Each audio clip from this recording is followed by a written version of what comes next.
지난주는 참 힘이 들었습니다.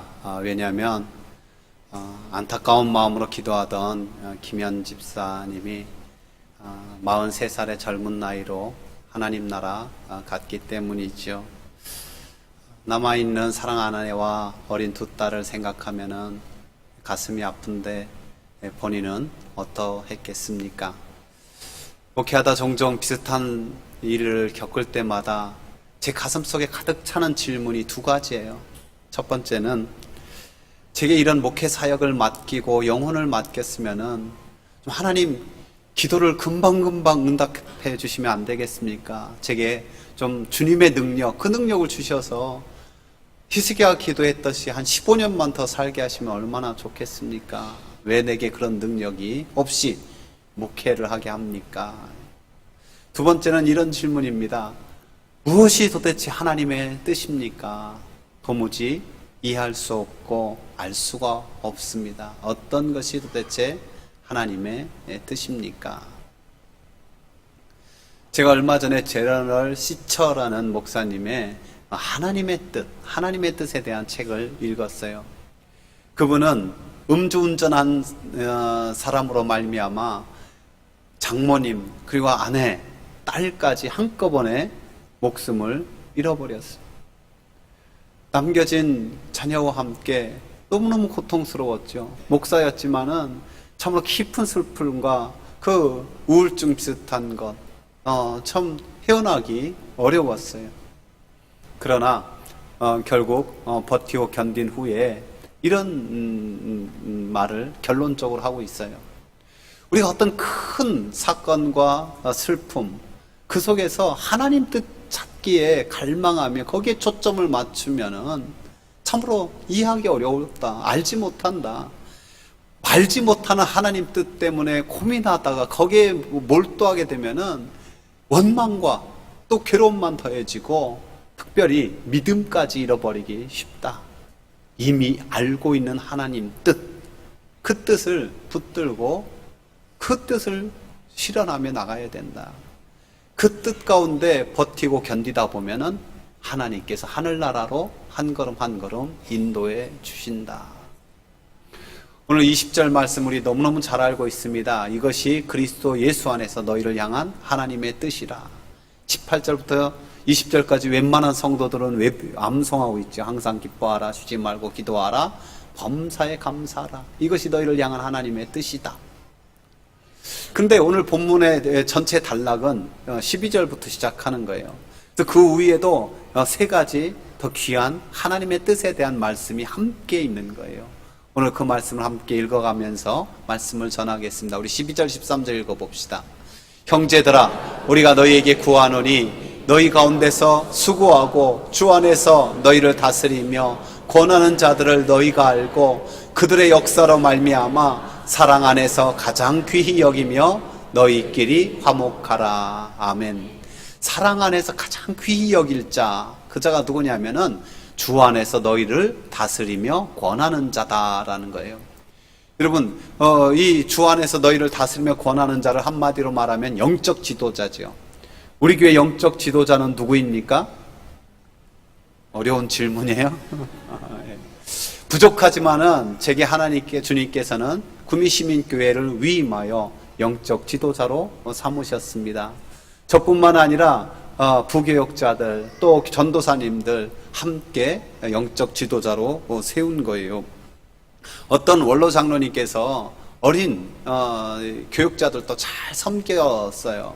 그분의 인품과 신앙 이 모든 거에 비하면 어린 교육자들은 그야말로 좀 어떻게 보면 별 볼 일 없을 수도 있는데 정말 잘 섬기는 거예요. 그래서 제가 어느 날 여쭤봤어요. 장로님 어떻게 그렇게 잘 섬겨요? 그랬더니 이런 말씀을 하시더라고요. 자기가 하나님께서 받은 은혜가 너무너무 커서 자녀 중 하나는 목회자가 됐으면 좋겠어서 이렇게 권면했는데 아들들이 죽어도 싫다고 한다고. 내 아들이 죽어도 하기 싫은 일을 하시는 분들이니 귀히 여겨야 하지요. 그래서 제가 큰 울림이 있었어요. 그래서 제가 저희 아들들에게 종종 말해요. 야, 아빠의 소원이 너희들 중에 하나는 목회자가 되는 건데 꼬셔도 안 넘어가요. 그래서 이렇게 말해요. 아빠가 목회하면서 교회 큰 사랑을 받고 너희들도 공부 잘하고 있으니까 너희들도 열심히 공부해서 나라와 교회에 좋은 일꾼이 되고 나중에 목사님 잘 섬겨라, 잘 섬겨라. 교육자만 사실 영적 지도자는 아니에요. 우리 장로님들, 장로이기 때문에 남다른 책임과 고민이 얼마나 많은지 모릅니다. 또 각 선교회 회장님들도 귀해요. 옛날에는 선교회 회장 서로 되려고 했는데 요즘에는 서로 안 되려고 그래요. 총회 때 일부러 빠져요. 빠졌는데 임원 뽑아놨다고 승질내고. 교회학교 부장님 맡아주는 거, 이거 큰 책임이거든요. 교사하는 것도 쉽지 않고요. 지역장, 구역장도 마찬가지예요. 그래서 이때쯤 되면은 대부분 결단하는 분들도 많이 있어요. 내년에는 절대로 하지 말아야지. 이 힘든 일을 하니까 그 수고와 역사에 귀히 여기며 잘 섬길 줄 알아야 돼요. 교회는 그러니까 서로 잘 섬기는 공동체여야 돼요. 여러분 한 가지 꼭 알아야 될 사실은 뭐냐? 잘 섬기는 게 뭐냐? 잘 섬기는 거는요, 오늘 본문에 보니까 화목하게 지내는 거예요. 화목하게 지내는 거예요. 즉, 여러분 가장으로서 가장 행복할 때가 언제입니까? 자녀손들이 모두 화목하게 잘 지내는 거잖아요. 선교회장이 자기 선교회가 화목하게 잘 지내는 게 얼마나 기쁩니까? 구역장들이, 구역 식구들이 화목하게 잘 지내는 거 너무너무 행복하잖아요. 당회장인 저는 우리 당회원들이 전부 다 화목하게 잘, 이게 정말 기쁨이고 자랑이에요. 우리 하나님 아버지도 마찬가지죠. 하나님의 자녀들이 화목하게 잘 지내는, 이게 그 기쁨인 거예요. 저와 여러분이 참으로 하나님 뜻대로 화목할 수 있기를 주의 이름으로 축복합니다. 그래서 14절 읽어봅시다. 또 형제들아 너희를 권면하노니 게으른 자들을 권계하고 마음 약한 자들을 격려하고 힘이 없는 자들을 붙들어주며 모든 사람에게 오래 참으라. 여러분 권계하며 격려하며 붙들어주는 것, 무엇에 필요해요? 사람을, 영혼을 섬기는, 특별히 약한 또 초신자들의 영혼을 섬기는 일에 이 일이 꼭 필요한 거예요. 여러분 이 사역에 있어서 꼭 또 중요한 게 뭐냐? 가장 필요한 게 뭐냐? 오래 참음이에요. 오래 참음. 오래 참음. 왜요? 그 모든 일은 사랑으로만 감당할 수 있는데, 사랑의 출발이 뭐예요? 사랑은 언제나 오래 참는 것. 우리가 하나님이 좋은 것, 하나님이 오래 참으시잖아요. 하나님은 노하기를 더디하시며 인자와 긍휼이 끊이지 않으시기에, 한마디로 하나님은 오래 참으시는 분이기 때문에. 예수님도 그러시잖아요. 우리 예수님 좋은 게 뭐예요? 예수님 약하고 또 부족해도 그래도 오래 참고 붙들어 쓰시는 하나님, 그 주님이기 때문이죠. 지금도 더디 오시는 이유가 뭐라고 말씀하세요? 한 영혼이라도 죽게 돌아오기를 기다리고 기다리시기 때문에 더디 오신다라고 성경은 말씀하고 있습니다. 이 귀한 은혜를 깨달은 야고보 사도는 이렇게 말하고 있지요. 함께 읽어봅시다. 형제들아 주께서 강림하시기까지 길이 참으라. 보라 농부가 땅에서 나는 귀한 열매를 바라고 길이 참아 이른 비와 늦은 비를 기다리나니 너희도 길이 참고 마음을 굳건하게 하라. 주의 강림이 가까우시니라. 아멘. 농사도 저럴진데 사람을 섬기고 영혼을 섬기는 주의 일에야 더욱더 오래 참음, 길이 참음.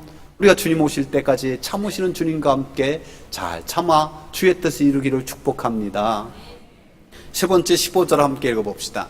삼가 누가 누구에게 악으로 악을 갚지 않게 하고 서로 대하든지 모든 사람을 대하든지 항상 선을 따르라. 악을 갚지 말고 하나님께 맡겨라. 이것은 성경에 전체 흐르는 주제예요. 왜냐면은요, 사람의 판단은 전부 다 꼭 맞다고 할 수 없기 때문에 그래요. 누가 여러분에게 저 사람 참 못됐다고 나쁘다고 해도 너무 거기에 절대적 기준을 삼지 마세요. 그 사람의 기준인 거예요. 하나님은 정의로우신 분이에요. 공의로우신 분이에요. 그분은 언젠가 그 억울함을 풀어주시는 분이에요. 이것을 잘 신뢰했던 사람 다윗이잖아요. 그를 그렇게 죽이려 했던 사울, 너무 쉽게 죽일 수 있는 기회. 그의 부하들이 대장은 뭐 손 하나 까딱하지 말고 명령만 내리십시오. 자기가 깨끗하게 처리하게. 그러나 다윗은 그 일을 하지 않았어요. 하나님 앞에 맡겼어요. 그러니 하나님께서 내 마음에 맞는 사람이다, 저를 통해서 내 뜻을 다 이루겠다 하시는 거예요.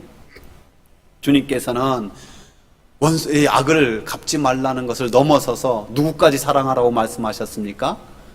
알긴 우리 다 잘 알지요. 하지만 이게 뭐 됩니까? 마음대로 원수.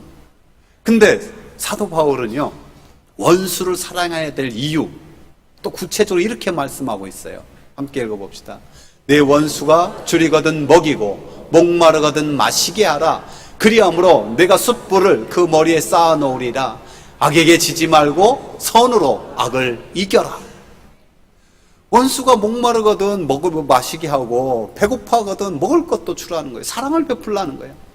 그러면 숯불을 그 머리에 쌓아 놓으리라.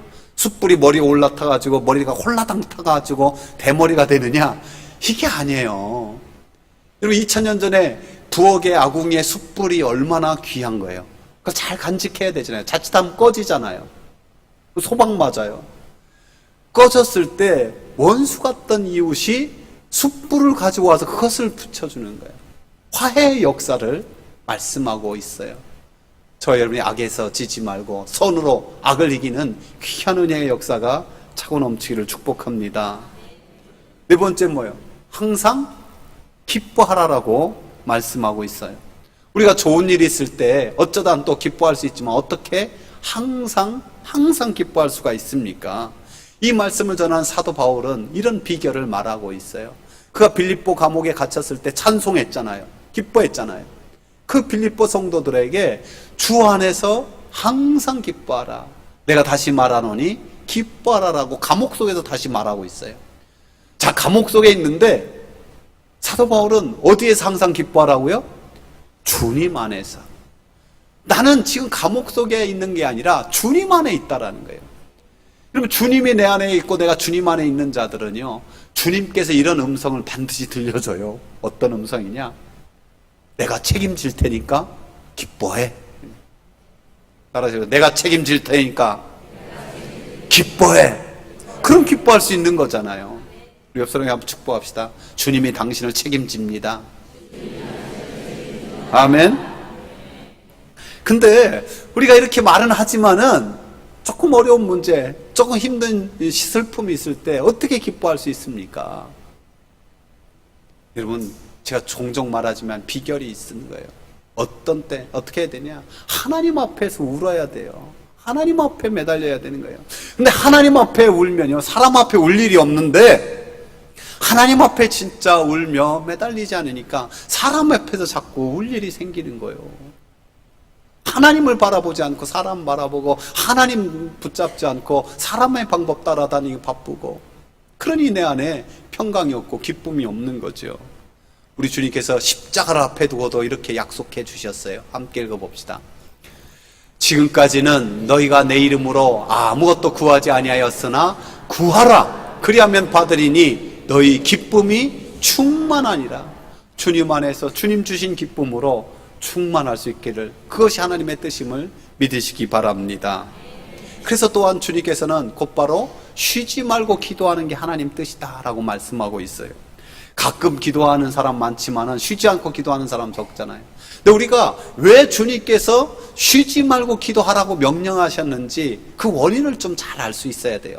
이사야 선지자가 선포한 말씀을 잘 보면 알 수 있는데요. 함께 읽어볼까요? 예루살렘이여, 내가 너희 성벽 위에 파수꾼을 세우고 그들로 하여금 주야로 계속 잠잠하지 않게 하셨느니라. 너희 여호와로 기억하시게 하는 자들이여, 너희는 쉬지 말며 또 여호와께서 예루살렘을 세워 세상에서 찬송을 받게 하시기까지 그로 쉬지 못하시게 하라. 여러분 잘 보세요. 참, 너희 여호와로 기억하시게 하는 자, 아주 귀하게 묵상할 만한 용어예요. 하나님으로 기억하게 하시는 자, 그들로 쉬지 말라는 거예요. 쉬지 말고 뭐 하라는 걸까요? 기도하라는 거죠. 그들이 하나님이 기억하여 쉬지 않고 기도하면 어떤 역사가 일어나느냐? 그로 쉬지 못하게 하라. 그로 쉬지 못하게 하는 건 뭐냐? 하나님이, 주님이 쉬지 않고 일하신다라는 뜻이에요. 내가 기도하면은, 성도가 기도하면은 쉬지 않고 기도하면 하나님이 쉬지 않고 일하시는 것. 내가 일하는 게 좋아요? 하나님이 일하시는 게 더 좋아요?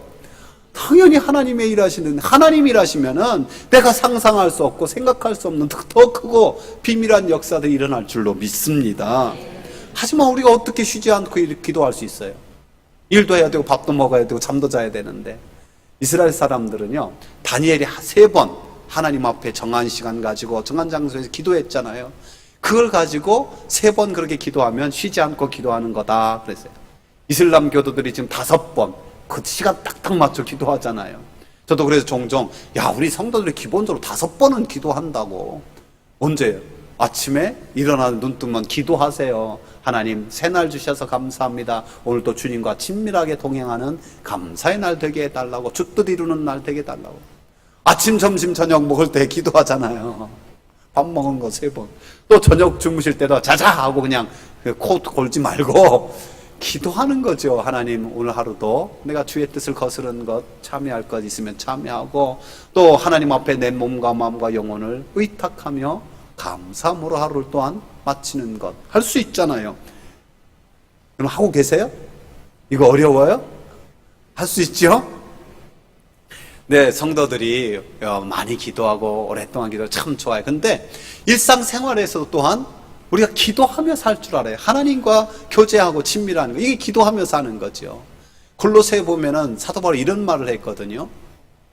기도를 계속하고 기도에 감사함으로 깨어 있으라.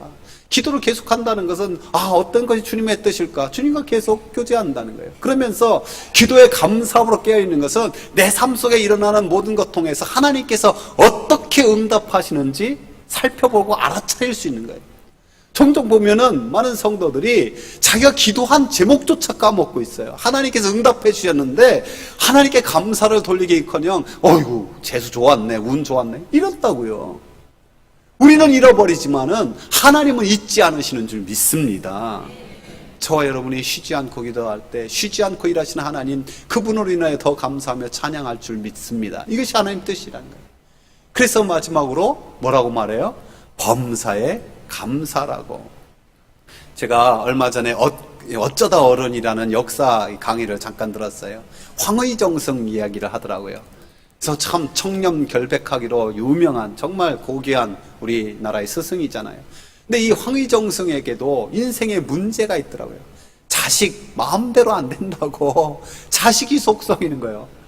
아들이 이 음행을 간통을 저지르고, 또 사위가 우발적인 살인을 저지르고, 그러니까 세종대왕께 수신제가도 못하는 제가 어떻게 국사를 논의하게 도저히 할 자격이 없습니다 하고 관직에서 스스로 물러나요. 그렇게 한 달쯤 지났을 때 왕께서 이 수라상, 이 밥상을 참 거나하게 내려요. 한 톨도 없이 다 먹으라고 하면서 재상께서 정말 나라를 위해서 나를 위해서 꼭 필요하니 꼭 날 도와달라고. 그 밥상 앞에서 어떻게 해요? 눈물을 뚝뚝 흘리며 성은이 망극하나이다 하고 큰 절을 올리고 그리고 식사를 하더라. 제가 그 모습 보면 조금 찔리고 회개했어요. 왜냐면 저도 식사 기도는 짧게 할수록 좋다. 너무나 형식적으로 그렇게 할 때가 많은 것을 돌아보았어요. 우리가 먹는 음식이 누가 주신 겁니까? 정말 왕 대신, 만왕의 왕이신 하나님 것으로 주신 걸 믿는데 진심으로 감사하지보다도 그냥 형식적으로 이런 게 얼마나 많은가, 그런 것이 돌아보게 되더라고요. 여러분, 범사에 감사라는 것은요, 항상 기뻐하라는 이 주의 뜻과 함께 하나님을 신뢰할 때, 하나님이 나를 책임지신다고 믿을 때 생겨지는 믿음의 성품이라고도 할 수 있어요. 그래서 어떤 조건과 형편에 감사하는 게 아니라 그냥 감사 체질이 되는 거예요. 감사 체질. 아무리 내게 눈에 슬프고 어려운 일이 있어도 하나님의 또 다른 뜻이 있겠지, 더 변화되겠지, 감사하는 거예요. 감사. 그래서 사도 바울은 골로새 성도에게 이렇게 선포하고 있어요. 함께 읽어봅시다. 그리스도의 평강이 너희 마음을 주장하게 하라. 너희는 평강을 위해서 한 몸으로 부르심을 받았나니 너희는 또한 감사하는 자가 되라. 감사라가 아니라 뭐가 되라고요? 감사하는 자. 감사하는 자로 체질이 완전히 바뀌라는 거예요. 어떤 분이 그런 간증을 하더라고요. 제일 어려운 수학이 뭐냐? 미분도 아니고 적분도 아니고 주께서 주신 은혜를 계산할 수 있는 것. 이게 제일 어려운 수학이다. 저와 여러분이 감사하는 자 되어서 범사에 감사함으로 주 뜻대로 살아갈 수 있길 축복합니다. 설교자들이 대부분 3대지 설교를 해요. 저도 뭐 그런 교 이게 외우기도 쉽고 성도들도 기억하기 쉽죠. 근데 오늘 몇 가지 했어요? 6가지. 한번 정리해볼까요? 처음이 뭐예요? 뭐가 주의 뜻이에요? 영적 지도자를 귀히 여기고 서로 화목하게 하는 것입니다. 둘째는요, 주께서 맡기신 사역과 섬김에 오래 참는 것입니다. 셋째는요, 악을 악으로 갚지 말고 항상 선을 따르는 것입니다. 넷째는요, 항상 기뻐하는 것입니다. 다섯째는요, 쉬지 말고 기도하는 것입니다. 여섯째는요, 범사에 감사하는 것입니다. 다 기르면은 화목하는 것, 오래 참는 것, 선을 따르는 것, 기뻐하는 것, 기도하는 것, 감사하는 것. 설교 전에 시작한 제럴드 시처 목사님 이런 말이에요. 신앙의 인물들을 가만히 살펴보니까 성경에서 그들의 고뇌는 하나님의 뜻을 모르기 때문에 하는 고뇌가 아니라 하나님의 뜻을 어떻게 실천할까 하는 고뇌가 그들의 고뇌였다. 내가 알고 있는 하나님의 뜻. 여러분 6가지 어려운 게 있습니까? 깨닫지 못하는 게 있습니까? 알고 있지요. 근데 문제는 뭐예요? 우리의 고뇌는 뭐예요? 그러지 못한다라는 거죠. 어떻게 해야 됩니까? 오늘 나머지 본문 말씀은 성령을 소멸치 말라는 것은 오히려 성령님으로 충만하여 그 지배를 받으라는 거예요. 그럴 때만이 내 힘과 내 능력으로 안 되는 것, 성령님의 은혜와 능력으로 어떻게 하든지 조금씩이라도 더 하나님 뜻대로 살도록 인도해요. 근데 우리가 가져야 될 첫 번째 건 뭐냐면 그러한 소원으로 가득해야 되는 거예요. 내가 어떤 형편, 어떤 상황에도 하나님 뜻대로 살겠습니다. 이 거룩한 소원이 가득해야 돼요. 여러분 그 소원이 정말 있습니까? 별로 없네요. 한번 고백해 보세요. 어떤 형편, 어떤 때에도 하나님 뜻대로 살기 원합니다. 아멘. 아멘. 기도합시다.